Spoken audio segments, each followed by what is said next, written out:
What's going on, guys? Potato back here with another video. So I am a member on Facebook of the Transformers and Such Facebook page, and basically it's a group where we can talk about our hobbies or Transformers and Such, as the name implies. And there was a challenge issued out to us by Chris, aka Six Shot Changer Reviews, and Natalie, aka All in a Blur, to show off 10, I guess I'll call them centerpieces, that people typically go to as soon as they walk into our collection room, or things that people ask about. My office, or game room, as you can see, is quite empty, but that's because it's still a work in progress. However, I believe that I have 10 centerpieces that people typically ask about or are drawn to as soon as they walk in here. So, this is my entry into that challenge. So, when people first walk into our game room / office, the first thing that they see, and the first thing that draws their eyes, is this collection of G1 and G2 Transformers. This shelf is filled to the brim, and there's not really much else I can put on there. I have people ask me, oh, is this a complete collection? And I say, hell no. This is a very small collection, and even then there are some imposters in there, you know. Got Fans Project's Tuscarora from the Glacial Bots, and a knockoff, a Micromaster Superion, that's his name. But, you know, it's at eye level for a reason. You know, it draws people's eyes right to it, and it's number 1.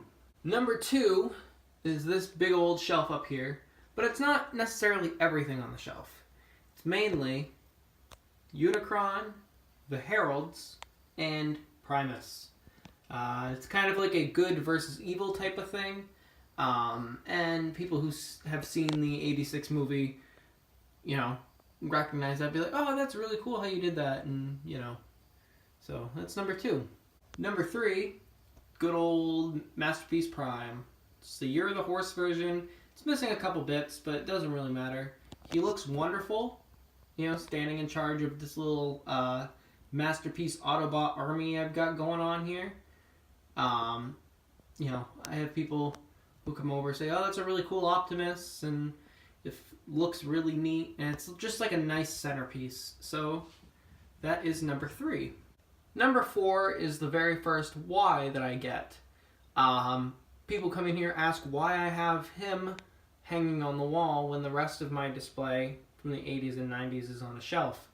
That's because G2 Sea Spray is very near and dear to me, and he's very nostalgic. He was my very first Transformer I got from a flea market. Not this exact one, but, you know, I got it from my great-grandfather, and it's just very near and dear to my heart. So he goes above everything else. Number 5 is Sierra's, and that is her Gypsy Danger, her battle damage. She loves the way that it looks in package, and she even told me she doesn't want to open it because the backdrop looks really nice. So I guess I'm slowly turning her into a collector. But that's, you know, people ask why we have it in box, and we explain the type of collectors we are. So I thought that would look really nice on the wall next to a Reaction Dallas figure from Aliens. So that is number 5. Coming down to almost the bottom of the shelf for number 6, we have my, I guess I'll call it my Transformers and Such display. In the back we have, you know, all of my quote-unquote Titans class stuff like Metroplex, Tidal Wave, Scorponok, Skyquake, Trypticon, Powermaster Prime, and good old RID Scourge. But in the front here we have my Black Series collection. Very small, very limited. I like to focus mainly on the troopers, or I did when I was, when I had money to collect still. The only exception to that is Admiral Akbar. But, you know, they will go on the Star Wars shelf I'm looking to soon build, along with a couple other things you'll see later. And then on the other side of the shelf, we have my custom Storm Shot that you all saw in my customs video, and my Gypsy Avenger. That's the Robot Damashi version. So yeah, that's kind of like my Transformers and Such shelf, and that is number 6, and that finishes off the bookshelf displays. Number 7 brings us to the wall that is Sierra's. This whole wall Sierra has claimed with her Batman blankets, and people think that this is really cool because it's like looking into a comic panel, or at least that's what some people have told us. I would like to build a shelf at some point to have all of our Batman stuff on it, because she has a ton of Batman stuff that I'd like to put up for her. So that is number 7. Yeah, number 7. Number 8 kind of goes along with the Black Series stuff you saw earlier. This will be the Star Wars collection. I don't have a whole lot, but what I do have is pretty neat. All these pops were given to me as gifts, and my cat's trying to get in the shot. Hi, Hannibal. Purring up a storm. But yeah, all of these pops were gifts except this one. That Ray was my very first Force Friday purchase back in 2015. It's a GameStop exclusive. It's very hard to find now, or at least I've never ever seen one ever again. So that's gonna become like a centerpiece. And that Star Destroyer that Hannibal is currently rubbing up against, come here. That Star Destroyer is going to go with my 3 3/4 inch figures. I have a little acrylic stand that goes on, so it makes it look like it's hovering. But yeah, once I get a shelf here, this is where my Star Wars stuff will go. Or our Star Wars stuff, because Sierra has some as well. So that is number 8. Number 9 is kind of a tie, and I apologize for the crappy lighting because the window's not blocked out. This is a David Lee Roth mirror design that Sierra's had ever since she was little. And on the opposite side of the window is my Star Wars mural from Empire Strikes Back. So both of these are kind of like an eye catcher to anybody who looks at the wall, mainly because those are the only 2 pieces of artwork.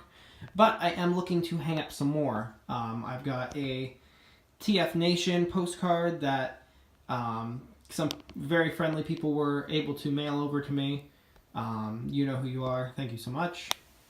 So that'll probably go right there and fill in some more artwork on this wall. And finally, we come to number 10. These are some of my favorite things I got this year. This is the Master Grade version of the Justice Gundam and the Master Grade Providence Gundam. The Master Grade was the very first Gundam model kit that I ever bought, and I loved it so much putting it together. It was so much fun. And the Providence Gundam is my absolute favorite design of all time. It's my favorite mobile suit simply because of the way it looks. I know nothing about the shows. I have never seen Gundam Seed or whatever the Justice Gundam is from. I've never seen either of these shows, but just the way the mobile suits look is fan-friggin-tastic, and I love them so much. They're the centerpiece on my very messy desk. Pardon the mess, I am working on a project. But, yeah, they kind of bring a new kind of fandom into this room and a new kind of display piece. And people are actually kind of amazed that I built those, and it was super fun, and it's another display piece. So, that's all 10, I believe. So, thank you to Chris and Natalie for issuing the challenge, and thank you to everybody who's watching, and I hope you guys enjoyed like this kind of tour, kind of not video. And yeah, that's about it for me. Like, subscribe, do whatever it is you guys do, and I will see you all in the next video. Until then, bye-bye.